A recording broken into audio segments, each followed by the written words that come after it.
In a world full of superpowers, the powers that be want to control superpowered individuals at all costs. And what if there was a thing that could take superpowers away from people entirely? But what if that thing was a giant 8 foot tall, red, furry monster with only one goal in its mind: to consume as many superpowers as possible? Clint knew this was going to be his most dangerous mission as his plane touched down at the top of Siberia. It was desolate wastes for miles and miles and miles, beautiful blue mountains coming up in every direction. But Clint wasn't going to climb any of those mountains. Clint was going down, down, down. "Get me out of here," Regina said. She was restrained with superpowered cuffs against her wrists. She had formerly been known as the supervillain Cyclone Girl, and Clint had to bring her as bait. "Be quiet," Clint said. "Is this thing going to eat me?" Regina said. "Don't think so," Clint said. He spat at her feet.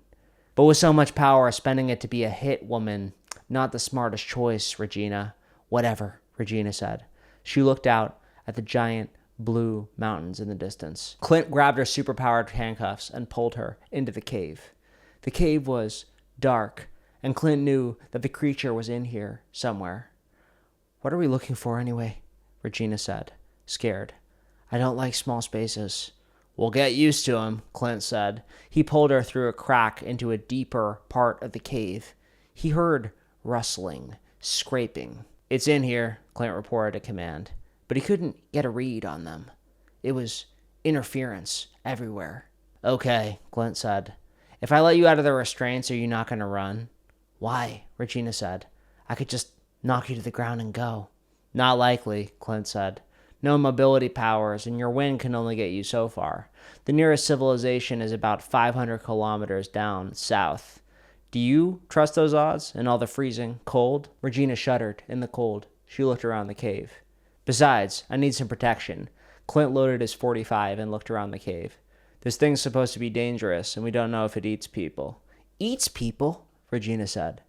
"What is this thing?" "Oh, yummy snacks," a voice said in the cave. Regina screamed as she was pulled into the darkness. Clint fired with his .45, but he couldn't see anything. Regina screamed deeper and deeper in the cave, farther and farther away. There was scraping in the cave. "Regina!" Clint screamed. He regretted it. She was a bad person, but he didn't want to see her hurt. He didn't want to see it. He heard her screams deeper and deeper into the cave. Clint turned on his flashlight. As he sprinted down through the cave, Clint saw claw marks on the walls, burn marks, laser marks. What did this creature do? What powers did it have? And why did the agency want him to bring it back? How could he possibly overpower something that strong, that fast? "It's eating me, Clint," Regina said. Clint fired again into the cave, but the bullet bounced off, almost hitting him. He grit his teeth and went deeper and deeper into the cave. When he rounded the corner and saw the thing that was eating Regina, he almost threw up. Its fur was blood red. It had a giant Cheshire cat smile on its face, like a failed draft of an animal and a human smashed together, a disgusting evolutionary experiment. And it was eating something. Clint shuddered to think what he was eating. Regina's arm, Regina's leg. But when his eyes adjusted to the darkness, he saw that he was eating energy. Energy coming out of Regina's chest. She tried to shoot wind at the monster, but the monster just laughed. "Not gonna work on me," the monster said, as it continued to eat into the energy. Regina's blast of wind got weaker and weaker and weaker until it finally stopped. Clint put his gun right up to the creature's head. "You speak English?" Clint said. The creature turned, facing Clint, smiling a wide smile. "You don't have anything for me to eat, do you?" the monster said. Clint grit his teeth. He knew what he meant. He didn't have any superpowers for the monster. "Come with me or I'll blow your head off," Clint said. He didn't have time for this. Regina was looking faint, traumatized. She kept trying to use her powers with her hands, but she couldn't. Maybe this mandate from the agency was a mistake. So few good snacks these days. the creature said, looming high above Clint, like a giant red gorilla. Maybe I'll snack on you, just to see what man tastes like. It screamed, raising its arms high, bearing down on Clint. Clint fired at it in the arm with his 45, and the creature clutched his arm, gritting his teeth. Oh! The creature said, sniffling, going to the corner of the cave. Clint grabbed Regina and pointed the gun towards the creature. The creature sniffled, holding its arm, but then it spat out the superpowered energy that it had just eaten onto its shoulder, healing it from every wound. Incredible, Regina said. It's using healing superpowers. Everything I eat, I can use, The creature said, rubbing the healing into its shoulder. Clint finally understood why he had come up here to retrieve his creature. He smiled a big smile. Hey, are you hungry? Clint said. The creature smiled. I'm always hungry. The helicopter flew through the sky. Regina kept looking at her hands, trying to activate her abilities, but she couldn't do anything. It's permanent, Clint, Regina said, looking over at Clint. If I can't be Cyclone Girl, I don't know who I am anymore. She turned towards the creature, who was sitting in a helicopter, filling all the space. Can you give it back? The creature smiled a wide smile, then shook its head. Clint looked at the creature. Okay, here are the rules. Only take away supervillains' powers, and you can only eat when I tell you, all right? The creature smiled a big smile. All right, for now. Clint didn't like the sound of that, but they were here. The headquarters was at the top of a spire island. The castle was old Victorian. Clint admired the mountain and thought about how it was so different from the mountain in Siberia where he had taken the creature. Okay, this guy's pretty tough, Clint said, loading his 45.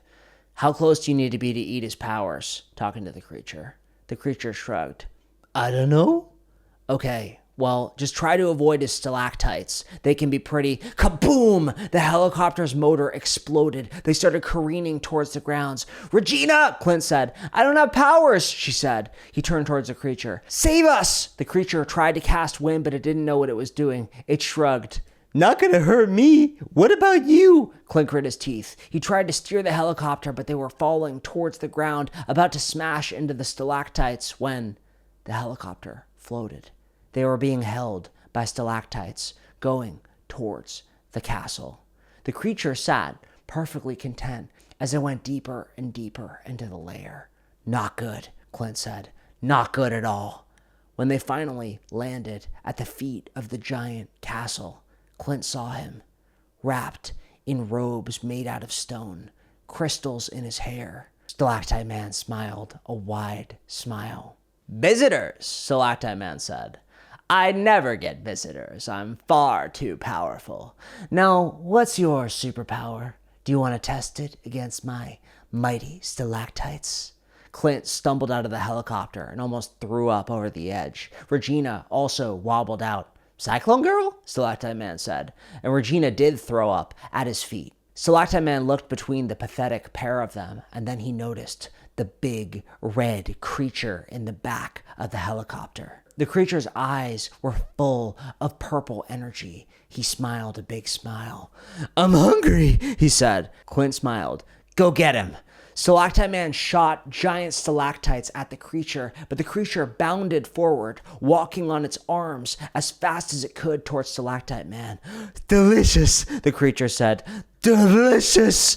And it didn't care that the stalactites were hitting it in the face, in the body, in the arm. The stones smashed to nothing, and the creature was right up in Stalactite Man's face. Stalactite Man tried to run into the castle, but the creature grabbed him by the leg, pulling him in front of the castle. Stalactite Man shot stone at it, but the creature was already feeding. Stalactite Man screamed a deep scream, and Clint watched as one of the world's worst supervillains, superpowers, were taken away. We're going to be rich, Clint said. We, Regina said, looking at Clint in the eyes, then looking at the creature, standing above the sobbing Stalactite Man. Yeah, if we don't keep that thing in control, The creature looked at them with wide, powerful eyes. "More," the creature said. "More." "He's going to end the superpowered era," Clint said. "Forever."